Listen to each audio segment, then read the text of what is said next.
سونا جنگل رات اندھیری چھائی بدلی کالی ہے، سونے والوں جاگتے رہنا چوروں کی رکھوالی ہے۔ سونے والوں جاگتے رہنا چوروں کی۔ حضرت ربیعہ بن کعب کی وہ حدیث تو سارے لوگ سناتے ہیں کہ وضو کرایا کرتے تھے تو نبی پاک نے فرمایا کچھ مانگ لے۔ انہوں نے جنت میں نبی پاک کا پڑوس ہی مانگ لیا، یہ بخاری میں موجود ہے۔ لیکن وہ والی حدیث بھی پڑھو کہ جب نبی پاک نے انہیں کہا کہ ربیعہ تو مجھے وضو کراتا رہتا ہے، شادی کیوں نہیں کرتا؟ حضور نے نہیں فرمایا کہ اس کا ذاتی معاملہ ہے، میں شادی کراؤں گا، میں اس کام میں کیوں آؤں گا، شادی کیوں نہیں کرتا؟ اس کی حضور کوئی کاروبار نہیں، کوئی معاملہ نہیں، کوئی رنگ روپ نہیں، اور آپ کی خدمت سے بھی رک جاؤں گا۔ کہتے ہیں حضور خاموش ہو گئے۔ اگلے دن پھر پوچھا نکاح کیوں نہیں کرتے؟ میں نے کہا حضور نہ کاروبار ہے، نہ گھر ہے، نہ مکان ہے، نہ رنگ روپ ہے، کون رشتہ دے گا؟ جب میں یہ کہہ کے باہر نکلا نا حضور خاموش ہو گئے تو میرے دل میں خیال آیا ربیعہ تو بحث کیوں کرتا ہے اور ان کو بتاتا ہے جنہیں اللہ نے سارا کچھ ہی عطا فرمایا ہوا ہے۔ حضور کہتے ہیں شادی کیوں نہیں کرتا تو چپ کر کے کہہ دے محبوبہ جیسے دل کرتا ہے ویسے کر دے، تو آگے سے دلیلیں دیتا پھرتا ہے۔ یہ بھی کو بات ہوئی۔ فرماتے ہیں اگلے دن میں نے ارادہ کر لیا، حضور نے اگر آج کہا تو کہہ دینا یا رسول اللہ جیسے دل لو کرے۔ میں نے وضو کرایا، میرا خیال تھا حضور یہاں روک کے کہیں گے، یہاں روک کے کہیں گے، پر حضور نے آج بات ہی کوئی نہ کی۔ میں دیر تک سوچتا رہا یہاں کہیں گے، یہاں کہیں گے، پر آج حضور نے بات ہی نہ کی۔ میں پچھتا رہا تھا کہ 2 دن موقع ملا، میں نے ضائع کر دیا۔ فرماتے ہیں وضو پورا کرا کے جب میں باہر نکلا دروازے تک پہنچا تو محبوب نے آواز دی، بات سن۔ میں ٹھہر گیا، فرمایا شادی کیوں نہیں کرتے؟ کہتے ہیں میرا تو دل پھولوں کی طرح کھل اٹھا۔ میں نے کہا یا رسول اللہ جیسے دل کرتا ہے کرا دے۔ نبی پاک علیہ الصلوۃ والسلام نے فرمایا فلاں قبیلے کے سردار کے پاس جا، اسے کہا اپنی بیٹی کا نکاح تیرے ساتھ کر۔ کہتے میں گیا، تھوڑی دیر کے لیے توقف کیا انہوں نے، لیکن پھر وہ راضی ہو گئے۔ میں واپس آیا، سنو یہ جی اس کا ذاتی معاملہ ہے، لیکن نبی پاک نے دیکھا کہ اس کو ضرورت ہے میری، اس کا نکاح نہیں ہو رہا، گھر نہیں آباد ہو رہا، تو حضور نے پورا کردار ادا کیا۔ میرے محبوب کریم علیہ الصلوۃ والسلام نے حضرت حارثہ بن نعمان کو بلایا، فرمایا تیرا ایک مکان خالی ہے؟ کہ یا رسول اللہ ہاں۔ فرمایا یہ میرے ربیعہ کو دے دے، اس میں رہا کرے گا، دلہن کو لائے گا۔ حضرت بریدہ اسلمی کو بلایا، فرمایا ایک کھجور کی گٹھلی کے برابر سونا چاہیے۔ یا رسول اللہ کس لیے؟ فرمایا میرے اس غلام نے اپنی بیوی کو حق مہر دینا ہے۔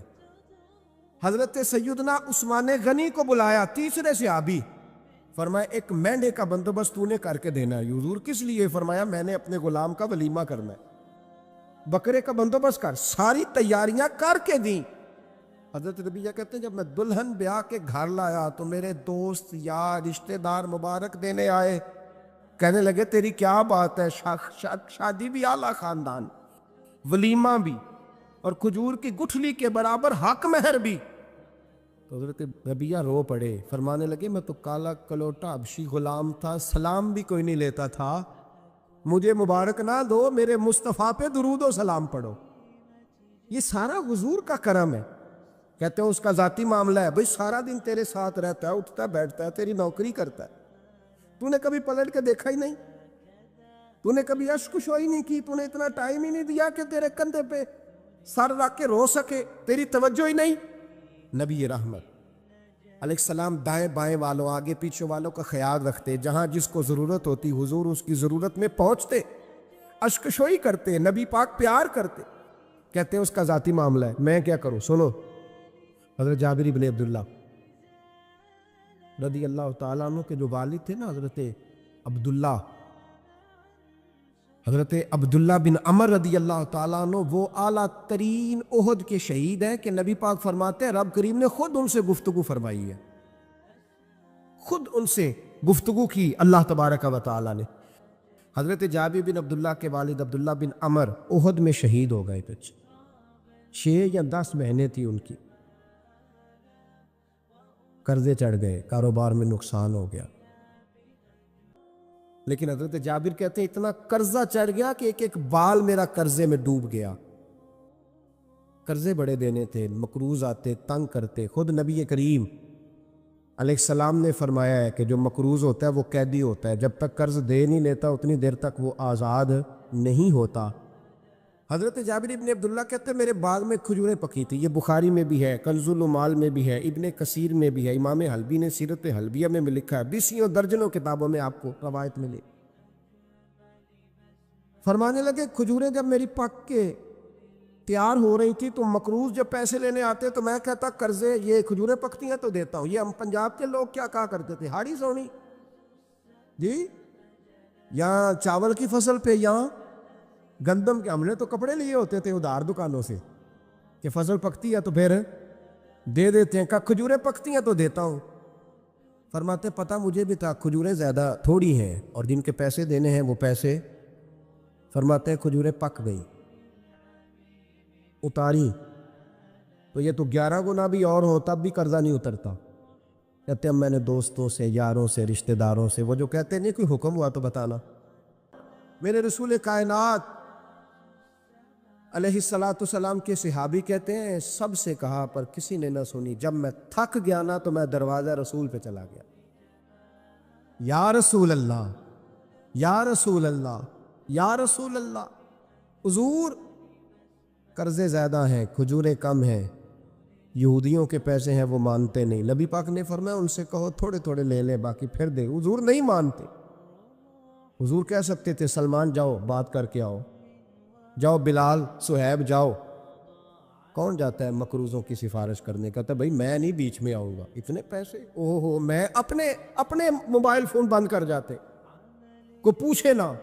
لیکن نبی کریم علیہ السلام نے فرمایا سنو، خود رسول پاک، خود نبی پاک نے، حضور نے فرمایا چل میں تیرے ساتھ چلتا ہوں، چل میں تیرے ساتھ چلتا ہوں، مقروض کے ساتھ، امیر کے ساتھ نہیں، اس کے ساتھ نہیں جس نے پیسے لینے ہیں، بلکہ حضور مقروض کے ساتھ، گرے ہوئے کے ساتھ چلے، چل میں چلتا ہوں۔ یہودی تک گئے، فرمایا کچھ لے لے، یہ بیچارہ دھوکے باز نہیں الجھ گیا ہے، غربت، کچھ لے لے باقی پھر دے دیں گے۔ کہنے لگا سارے لینے ہیں۔ جب اس نے بات نہ مانی تو پھر یہ اللہ کے رسول ہے نا، جب وہ نہ مانا یہودی تو نبی کریم علیہ السلام فرمانے لگے نہیں تو پھر پورے لینے ہیں؟ کہنے لگا جی پورے لینے ہیں۔ حضور فرمانے لگے کل آ جانا سارے دے دیں گے، پورے پیسے تیرے ملیں گے، تو آ جانا۔ حضرت جابر ابن عبداللہ کو حضور نے فرمایا کھجوریں اتار کے نا تو اپنے باغ میں ڈھیر لگا اور میں آیا۔ حضرت عمر حدیث کے راوی ہے، فرماتے ہیں بس رسول پاک چل پڑے، حضور نے کندھے پہ رومال رکھا، حضور چل پڑے، کوئی چٹائی نہیں بچھائی، حضرت جابر کہتے ہیں کوئی صوفہ نہیں رکھا، وہ پھولوں کے ہار نہیں، حضور آئے 2-3 چکر میرے باغ کے لگائے اور کھجوروں کے ڈھیر کے پاس بیٹھ گئے، فرمایا بلا جس کے پیسے دینے، بلا، اب تنگی یہ داماں پہ نہ جا اور بھی کچھ مانگ، بلا۔ فرماتے بندے کو بلایا، حضور نے فرمایا کتنے پیسے؟ حضور اتنے درہم دینار ہے۔ فرمایا کھجوریں تولتا جا اور دیتا جا۔ فرماتے میں دیتا گیا، میں نے کہا حضور اس کے پیسے پورے ہو گئے۔ حضور مسکرا کے فرمانے لگے چل 4-5 کلو کھجوریں اضافی دے دے، کوئی عرض نہیں۔ کہتے ہیں وہ بھی دے دی۔ حضور نے فرمایا بلا دوسرے کو، فرمایا اس کو بھی بلایا، تولتا گیا، دیتا گیا، حضور پورے ہو گئے۔ نبی کریم علیہ السلام نے فرمایا چل 4-5 کلو کھجوریں زیادہ دے دے۔ کہتے ہیں قرضے بھی دے دیے، 5-5 کلو کھجوریں بھی زیادہ دے دی۔ محبوب اٹھے، کچی زمین پہ بیٹھے تھے، حضور نے لباس مبارک کو جھاڑا، رومال کندھے پہ رکھا، فرمایا میں مسجد جا رہا ہوں، وہاں آ کے مجھے خبر دینا، وہاں آ کے مجھے بتلانا کہ جب میں آیا تھا تب کھجوریں زیادہ تھی کہ جب واپس گیا ہوں تب زیادہ ہے۔ وہاں مجھے آ کے اطلاع دینی ہے، بتانا ہے مجھے، وہاں آ کے میں جا رہا ہوں مجھے بتانا ذرا وہاں آ کے۔ حضرت جابر ابن عبداللہ کہتے ہیں میں نے کھجوریں تولی، میں تھک گیا، میں تھک گیا، ڈھیر تو چھوٹا تھا پر وزن ہی بڑا نکلا۔ کہتے ہیں میں تھک گیا، جتنی دی تھی نا اس سے زیادہ تول کے باقی پڑی رہنے دی۔ میں مسجد میں گیا، ذرا لفظ سننا حدیث کے، کہتے ہیں مسجد میں گیا، جا کے عرض کی یا رسول اللہ میں تول آیا ہوں، جب آپ آئے تھے تھوڑی تھی اور جب واپس آئے ہیں تو کئی گنا بڑھ گئی ہیں۔ حضور نے پتہ کیا فرمایا؟ فرمایا یہ بات نا جو تو نے مجھے بتائی ہے، یہ بات ذرا میرے عمر فاروق کو بھی بتا، عمر بڑا راضی ہوگا، عمر کو بھی بتلا یہ بات۔ گویا نبی پاک کے معجزات کی، فضائل کی، شمائل کی باتیں جب بتائی جاتی تھیں صحابہ کے دل ٹھنڈے ہوتے. عمر کو بھی بتا، عمر راضی ہوں گے. جناب جابر ابن عبداللہ رضی اللہ تعالیٰ عنہ فرماتے ہیں میں حضرت عمر کے پاس گیا، میں نے کہا عمر میری یہ رائے تھی کہ جتنی میری کھجوریں ہیں 11 گنا اور بھی اتنی ہوں تو پھر بھی قرضہ نہیں اترتا، لیکن سارے قرضے بھی اترے، 5-5 کلو کھجوریں بھی زیادہ دے دی اور پہلے سے زیادہ کھجوریں پڑی ہیں. تو کہتے حضرت عمر کی آنکھیں روشن ہو گئی، چہرہ مسکرانے لگا، کہنے لگا تو اب بتا رہا ہے نا، اب واپس آ کے رزلٹ سنا رہا ہے، تو صحابہ سے پوچھ لے جب نبی کریم گئے تھے تو میں نے اسی وقت کہا تھا، حضور کے جاتے ہی میں نے کہا تھا اب دیکھنا رب کریم جابر بن عبداللہ پر ساری ہی رحمت نازل فرما دے.